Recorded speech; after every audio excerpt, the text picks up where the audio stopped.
passion.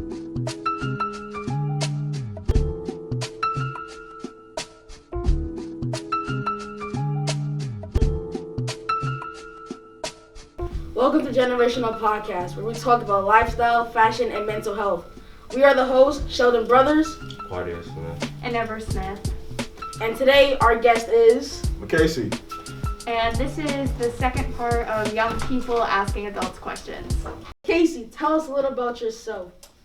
Well, I'm an advisor here at Brooklyn Free School. I'm a dad. I've been a Brooklyn resident for the past.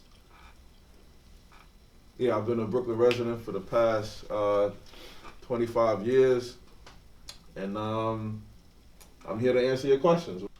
Our first question: why don't some adults support their kids' passions? Man, well, I'm gonna speak from my perspective first as a father, and I'll just say that I'm the gas to my daughter's flame. You understand what I'm saying? Like, whatever it is she wants to do, I push for it. I blow it up. I make sure she has everything she needs, because I want to see her do well. Now, while other parents don't push their kids, I don't know, maybe they might have had some kind of trauma or something when they were younger, and you know, it might be some insecurity or something that they're dealing with. Like, I don't know, but like, that's kind of crazy. Like, I can't imagine not having or not supporting my daughter and whatever it is she wants to do, you know. Yeah. So it's kind of crazy. What is your experience has been like? Me personally, I love to draw a lot. Yeah. And I really do feel like my family does support my art skills all the time, no matter what. Yeah. And even in the school, so Yeah. does Mr. Hightower and Miss Monique. Yeah. They both support my drawing dreams. They always help me. They usually give me art supplies and stuff like that, little canvases to draw. Yeah. And my family always gives me like markers, color pencils, all that kind of stuff. Yeah. So I do feel supported with my dream in becoming an artist or whatever. Oh, that's dope, man. Like, that's a really good feeling, you know. What about you, Claudia? For me, it wasn't always like supportive until like later on when I started doing music, and like beforehand, it was like I had to do everything for myself, or I had to do what they wanted me to do. But then I stopped caring and I started doing my own thing. Yeah, that's the best way to do anything, man. Like, you gotta find your own passion. There's a rapper I listen to that talks about that. He says something. One of his lines go like, he said, "Get your own lane, hit the gas, then you mash." So like, once you find your own lane, hit the gas on it, you know, and keep going. That's some of the best advice I could give anybody. Like, whatever it is you're doing, if you love it, keep going, man. Don't quit. Oh, and also try to find a way to like monetize whatever that passion or skill is, because it's nothing better than like making money from something that you love to do, you know. What about you, Ever?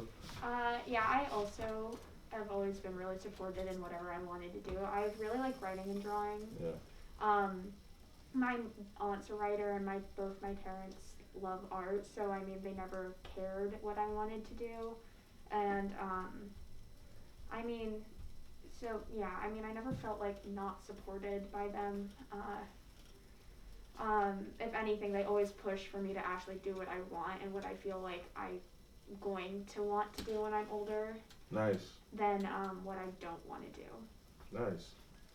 Well, what kind of artwork are you working on, Sheldon? Like, what's your style like? Can you describe it? Not really, but I have started to I put like 4 different colors within my drawings now, or just 3, and then the rest of it I just shape with pencil, which 2 of them actually turned out really good. I think they've turned out really good, honestly. Yeah, that's dope. The rest of my drawings, they were just with color pencils and markers. They were I didn't put color to it at all. I had a passion for drawing when I was a kid. I remember getting suspended from school for like a week, and I was just home. It was around Christmas time too, so my Christmas gift was done. It was like, no Christmas gift for you. Dang. So I spent a lot of time with myself, like drawing and reading, writing, and I kind of developed a passion for it. Like, uh, and it stayed with me up until college. I remember taking a couple college courses for drawing. It was really cool. Like we would go.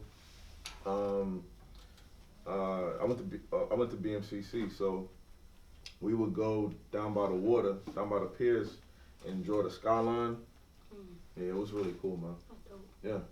What are some of the things that y'all feel the way about uh, how adults treat you? I mean, personally, I feel like sometimes adults can be a little unreasonable about some things that are kind of like whatever, but at the same time, and like kind of hold a double standard for themselves sometimes. But at the same time, mostly they want just like they're looking out for you. So, I mean, Could one of those double standards be like, them forcing you to socialize a bit, like when you don't want to socialize? Like, could that be one of those things? I feel like, yeah. Well, my parents are very extrovert, if that's right. Yeah. Extroverted? Yeah, extroverted. Yeah. So they like people a lot, and they like hanging out and socializing, and the whole like COVID has been like a huge blow to that. I don't love it as much. I get kind of uncomfortable, and then I like get awkward because I don't really know exactly how to keep a conversation going sometimes, and that can be really stressful for me. So my like family sometimes can be like, it's not that big of a deal, you'll get over it. And I mean, yeah. I feel the same way. Like, it's something that's in society where it's like you gotta perform, like you have to talk and you have to be this way. I don't feel like that. If I don't feel like talking to you, I'm not here for anybody's entertainment. Nah, You yeah. understand what I'm saying? So sometimes I'm quiet, sometimes I'm talkative, it just depends on how I feel, But I'm not here for anybody's entertainment at all. So Yeah. I get what you're saying about like, sometimes you just don't want to carry this conversation with this person. And it doesn't mean like, oh, I don't like you or anything. It's just kind of like, I'm just chilling, Yeah. Yeah. What about you, Sheldon? Honestly, I kind of just, if I don't feel like socializing, I'm just not gonna socialize, and it's just simple as that.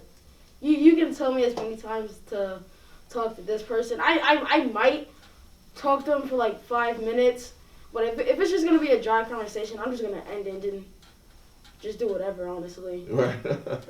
What about you, Claudia? Yeah. For me, if I don't want to talk to you, I'm not gonna lie. I'm not gonna talk to you until like I feel like it. And if I don't feel like it, we're not gonna talk. Unless you try to have a conversation with me, and I feel like talking, I'll consider it.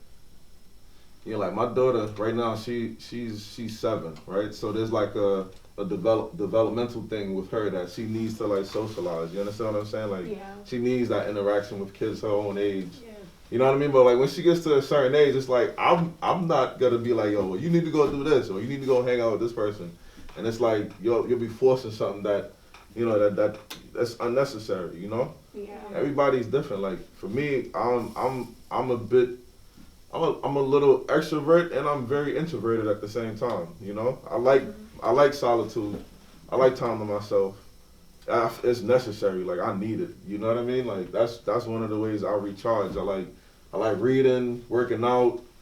You know what I mean?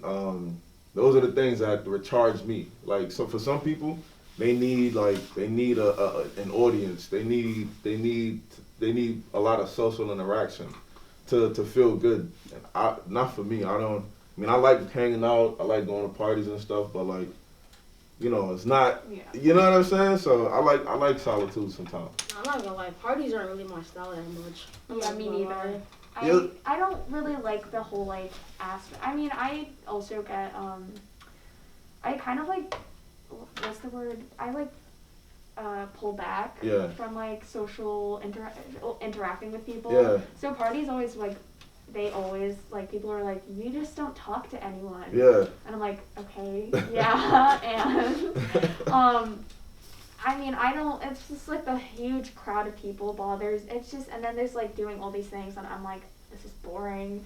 Um, Also, and then like I end up talking to my friend's parents the whole time. Right. Yeah.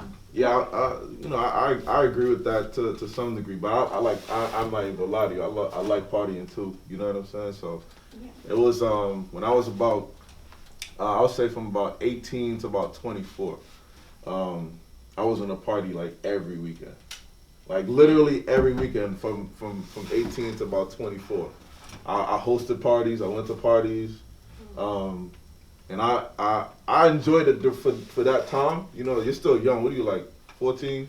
15. 15. I went to like little teeny parties at 15, but I really started partying like around 18 years old, and like I have an appreciation for it.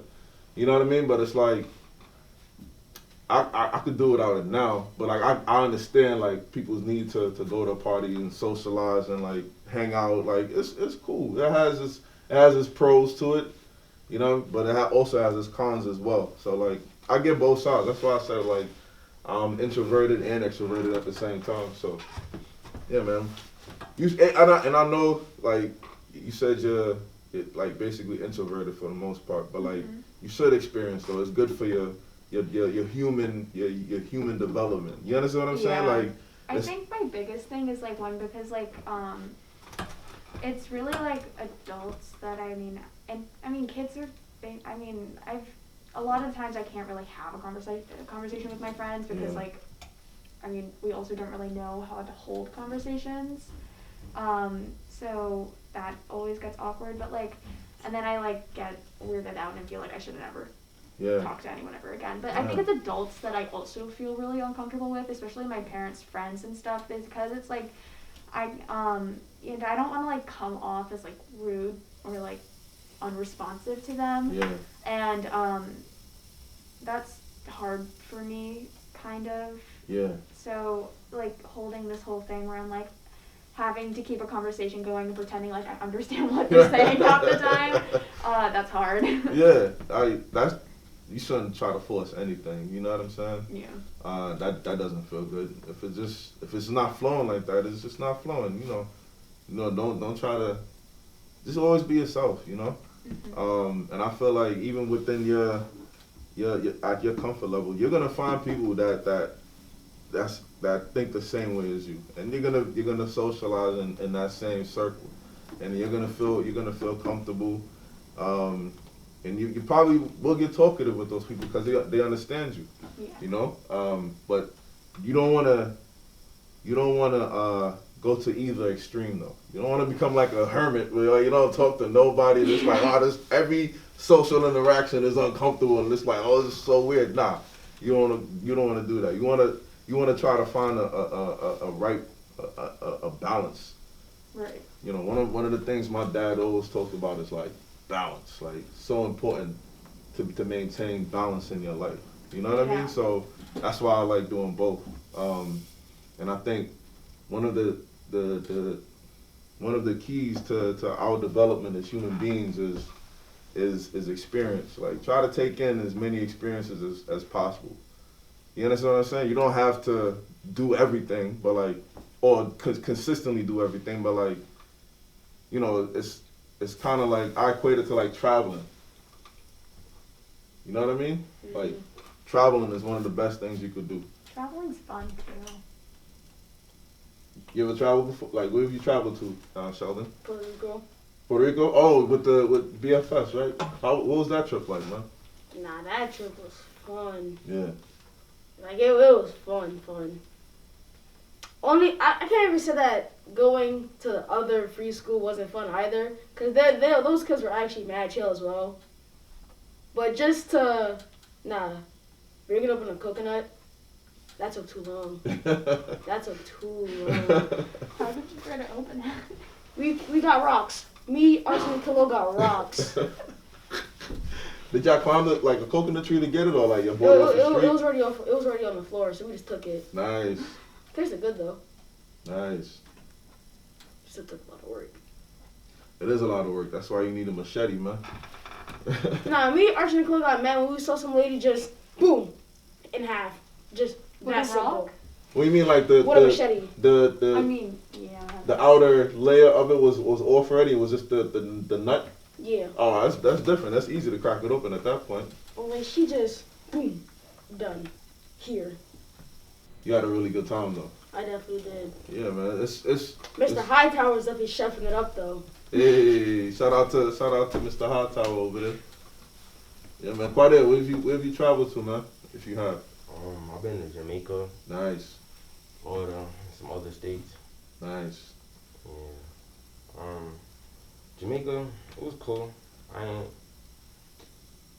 It's like it's not me though. Like I'd rather be in a house, you know, with Wi-Fi, with my phone, listening to music. But it was alright. You feel me? Like I got outside in the hot sun, saw people, and I was in like a different environment. Like there's a lot of wildlife, trees. You don't get a lot of that in New York, especially in Brooklyn. Yeah, I was born in Trinidad, man. So like I kind of grew up I had a similar experience to what you just talked about, and you know, one of the important things about traveling is like it gives you perspective. You understand what I'm saying? Like a lot of people, I've heard about people not even like living in Brooklyn and they haven't even been to Manhattan or 42nd Street. You understand what I'm saying? Like that's kind of look at you, yeah, that's kind of nuts. But like there's people out there that's like that. Their experience is so limited. That's crazy. I mean, if they don't have a reason to go, why would they? Right? Like It's expensive, and there's not like, I mean, there's a ton of stuff there, but it's like at the same time, it can like also be really annoying. it can. It's a little overwhelming. No, well, not anymore. I mean, Post Corona. But it was. Yeah. I mean, yeah, I used to go to school on Wall Street. Yeah. And it was like it was a charter school, but it was a mess. But like the amount of like people that would like stand just to get like pictures with that bull on Yeah. Wall Street, it was ironic. 'Cause it's like not even that, and it's like it's not even all that. It's just like some like thing, and it's tall. Yeah. And the food was always so expensive, and just everything, and it was like super busy and really like in the train station. I forgot my Metro card once. Uh-huh. And there's a lot of police over there, Uh-huh. so it was like, I don't know how I'm gonna get. And I had an orthodontist appointment too, and I was like, how am I supposed to get there now? Did you hop? No, honestly, there was too. And it was. I got scared, so I just went to a different station. Oh man, you know what's so funny? I plan on taking some pictures by that bull. Me and my cousin took a picture towards the rear end. You know, like seriously, like tomorrow I'm gonna be taking some pictures. I'm so serious. I'm so serious. I'm doing like a little photo shoot tomorrow. Yeah. There's a really yummy deli that's like across the street, and it has like one of the best bagels I've ever had. And apparently they have the other stuff they have over there is really good. It's called like the Trader Deli. I don't know. Yeah. But it's really good. Yeah, that's like the only thing I miss there. Yeah, but just going to that school, it gave you some perspective. You know what I'm saying? And it's like, it's really important to get perspective as human beings. You know, and you can also do that in what you read. Like one of my favorite things to do is read from different read from authors from different cultures. Right? So like I'll read from African, Indian, Native American, because it's like I'm trying to take in as many perspectives as possible. You understand what I'm saying? So like that'll give you a better like outlook on life, on how to approach people. Like if you travel to this place, it's like you'll have some kind of familiarity with the culture. You understand what I'm saying? Like I used to bartend, right? And when you're working in the service industry, like the sound for the check is this, right? Now you go like this. That's a check. So the dude, he said that he did that same thing to me. I was like, oh, okay. So I handed him the check. And he was like, why you giving me the check? I said, you went like this. He was like, nah, that's not what that means. I'm like, yeah, that's what that means.